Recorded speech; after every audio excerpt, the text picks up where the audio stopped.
ஒரு நிமிஷம் gentleman. Okay.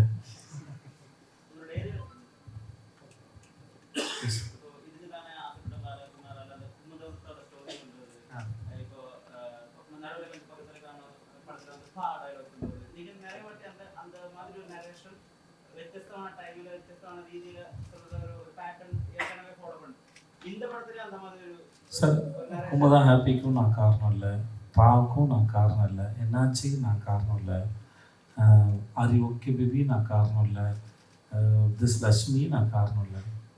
And இந்த மாதிரி வேறு ஹீரோக்களும் பண்ணியிருப்பாங்க. மேபி என் மேல் நான் பண்ணுறதுனால எனக்கு தெரியுதுன்னு நினைக்கிறேன். பட் ஸ்டில் ஏற்கனவே பண்ண மாதிரியோ இல்லை அதை மாதிரி இருக்க திரும்பி பண்ணும்போது தான் சார் ரொம்ப கஷ்டம். ஏன்னா உங்களுக்கு பழைய சாயல் இல்லாமல் இருக்கணும். பட் ஒரு விஷயத்தையும் நான் பண்ணும்போது எனக்கு ஒருத்துக்கு பின்னாடி வேறு வேறு ரெஃபரன்ஸ் இருக்குது. ஓகே, என்னாச்சு க்ரீல் ஆடும்போது அதை every time I go to that ground, அதை கண்டுபிடிக்க ரொம்ப கஷ்டமாக இருந்தது. குமுதா ஹாப்பி சொல்லும்போது எவ்வளோ குமுதா டல்லாக இருந்தாலும் என் இமேஜினேஷனில் Kumudha is always happy sir. நானும்படுதன் பாண்டியை பொறுத்த வரைக்கும் இந்த உலகம் எவ்வளவு என்னவாக இருந்தாலும் சரி, whether my babies are okay baby மட்டும்தான் அவனோட ஒரே விஷயம். ஸோ அதனால் அவனுக்கு எதுவுமே தேவையில்லை. இங்கே பொறுத்த வரைக்கும் இவனுக்கு வந்து ஒரு டீப்பான ஊன் இருக்குது, நிறைய பிரச்சனை இருக்குது. அதையெல்லாம் மறைச்சிட்டு தான் எதுக்கு வந்திருக்கேன்னு தெரியாமல் இருக்கிறதுக்காகவும் அது குக் பண்ணுறான் ஒரு ஸ்டோரியை. ஆனால் அந்த ஸ்டோரிக்கு பின்னாடி ஒரு பெரிய எமோஷ்னல் திங்ஸ் இருக்குது. அதை அவன் கண்ட்ரோல் பண்ணணும். ஒவ்வொரு முறையும் அதை சொல்லும்போதும் அவன் செத்துக்கிட்டே இருக்கிறான். அது அவனுக்கு ஈஸி இல்லை, பார்க்கறதுக்கு தான். அது நீங்கள் கடைசியாக சொல்லும்போது என்னவோ அது ஒரு முறையும் அவனுக்குள்ளே இருக்குது. அது ஒவ்வொரு முறையும் அதை ஓவர் கம் பண்ணி தான் அதை சொல்கிறான். அது அவனால் ஈஸியாக சொல்கிற விஷயம் இல்லை. ஸோ இப்படி ஒவ்வொருத்துக்கும் பின்னாடி இது இருக்குது. இதை கால்குலேட் பண்ணி சொல்ல முடியாது. இது மக்களை அட்ராக்ட் பண்ணணும்னு நினச்சி சொல்ல முடியாது. சொன்னால் ரொம்ப ஃபேக்காக இருக்கும். ஸோ ஒரு விஷயத்துக்கு இல்லை என்னை பொறுத்த வரைக்கும் for me have I practice, நான் ஒரு விஷயத்தை டெலிவரி பண்ணால் அதோடய லைஃப் எனக்கு ரொம்ப முக்கியம். அதோடய லைஃப் அதுக்கு என்ன ரீசன் இருக்குது அப்படிங்கிறது ரொம்ப முக்கியம். Otherwise there is no life. அது இருக்கிறதுக்கான அது சொல்கிறதுக்கான காரணம் இல்லாமல் என்னை டெலிவரி பண்ணுறது ரொம்ப கஷ்டம். That's okay sir. Thank you sir. Yes sir.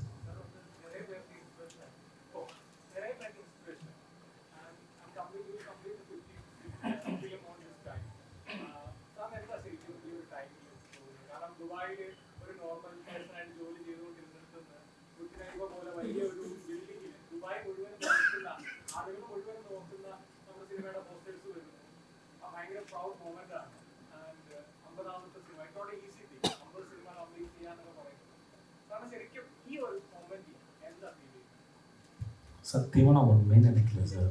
ஏன்னா துபாயில் அது இதுக்கு பக்கத்தில் இருந்தால் ஷேக் ஜாயத் ரோட் சார். அதில் நான் பேப்பர் போட்டிருக்கேன் சார். நாங்கள் வந்து பார்ட் டைம் ஜாப் வந்து துபாயில் நாட் அலோட் சார். பத்தாக்கா வந்து செக் பண்ணுவாங்க சார். ஃபஸ்ட் டே போகும்போது பத்தாக்கா வந்து இல்லாமல் பிடிச்சிட்டாங்க. அப்புறம் என்னோடய பாஸ் வந்து அதுக்கு மட்டும் பெர்மிஷன் வாங்கியிருந்தாங்க. ஏன்னா ஒரு ஜாபுக்கு வந்து இன்னொரு ஜாப் பண்ண முடியாது, அது ஃப்ரீ ஆர்ட்ஸ் பேப்பர், அதுக்கு அதை பெர்மிஷன் வாங்கியிருந்தாங்க. பட் வேறு ஒரு கம்பெனியில் நான் வேலை பார்த்துருந்தேன் சார். இந்த ரோட்டுக்கு பக்கத்தில் இன்னொரு ரோட்டில் ஒரு கம்பெனியில் போய் நான் வந்து நான் வேலை பார்த்தோம் டபுள் மடங்கு சேலரிக்கு அட்டன் பண்ணியிருக்கேன் சார். அதே ரோட்டில் ஒரு கம்பெனிக்கு 1 லட்ச ரூபா சேலரிக்கு அப்ளை பண்ணி நான் அட்டன் பண்ணியிருக்கேன் சார். ஒரு அந்த வேலை கிடச்சினா அங்கே தான் சார் இருந்திருப்பேன். தட் டைம் வந்து 12,000 ருபீஸ் சேலரி போய் அப்புறம் 25,000 ருபீஸ் சேலரிக்கு வேறு ஒரு கம்பெனிக்கு போய் ப்ளஸ் 1 லேக் ருபீஸ் சேலரி கிடச்சினா நான் துபாய் விட்டு வந்திருக்க மாட்டேன் சார். இப்போ நான் துபாயில் இந்த மாதிரி படத்தை நித்தில் ஒருத்தர் எடுத்திருப்பான், வேறு யாரும் நடிச்சிருப்பாங்க, நான் அங்கே பார்த்துருப்பேன் சார். நான் இவ்வளோ அதுக்குள்ளே நடந்திருக்கேன். ஸோ லைஃப்பை பொறுத்த வரைக்கும் ஒரு விஷயத்தை பண்ணுறதுக்கு அது நம்ம தான் இருக்கணும்னு அவசியம் இல்லை. அந்த லைஃப் யாரோ ஒருத்தர் சூஸ் பண்ணுது, அவங்க அந்த ஃப்ரீக்குவன்சியில் இருந்தால் அவங்களுக்கு அது கிடைக்குதுன்னு நான் நினைக்கிறேன். ஓகே, ஏதோ வகையில் என்னை அதை சூஸ் பண்ணியிருக்கேன், அதனால எனக்கு இது நடக்குது. ஸோ நான் எதுக்குமே நான் ரெஸ்பான்சிபிளாக எடுத்துக்கவே மாட்டேன். So it's not my. But நான் அன்னைக்கு அந்த தெருவில் இருக்கும்போது அந்த மூமெண்ட்டுக்குள்ளே இந்த மூமெண்ட் இருக்குது அப்படின்னு நினைக்கும்போது இட்ஸ் சர்ப்ரைசஸ் மீ. மற்றபடி அப்புறம் இந்த மோட்டிவேஷன்ஸ்லாம் உண்மையாகவே அவ்வளோ ஒர்த்து இல்லை சார். நான் வந்துட்டு நான் என் வாழ்க்கையை வாழ்ந்துக்கிறேன். என்கிட்ட யாராவது கேள்வி கேட்கும்போது என் லைஃப்லேருந்து நான் அனலைஸ் பண்ணுறதை நான் வெளியே சொல்கிறேன். மற்றபடி அது வந்து அதில் வந்து எந்த மோட்டிவேஷன்ஸ் இருக்கிறதா எனக்கு தெரியவே இல்லை. பட் பீயிங் அன் ஆக்டர், நான் ஒரு விஷயத்தை பேசும்போது, நான் அட்ரஸ் பண்ணும்போது அது கொஞ்சம் இன்ட்ரெஸ்டிங்காக சொல்ல ட்ரை பண்ணுறேன். That's all. That's my practice. That's all. மற்றபடி I am not responsible for anything. I am just be there and witness it. That's all sir. Thank you. என்னம்மா?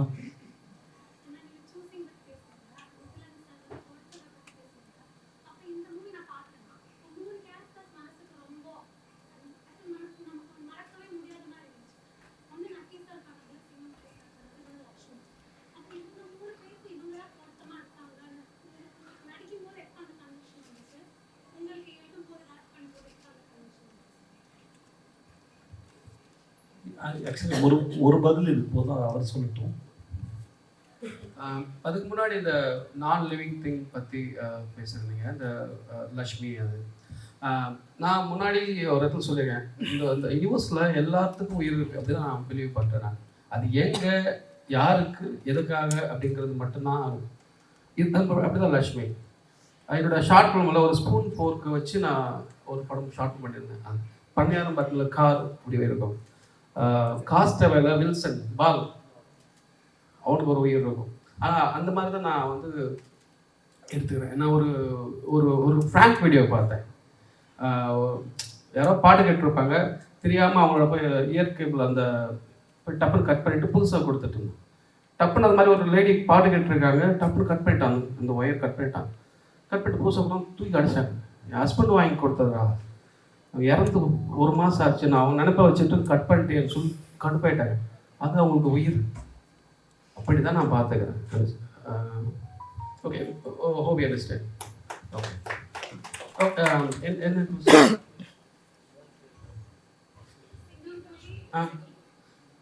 அதான் சிங்கப்பூர் நட்டி கொஸ்டின் என்ன?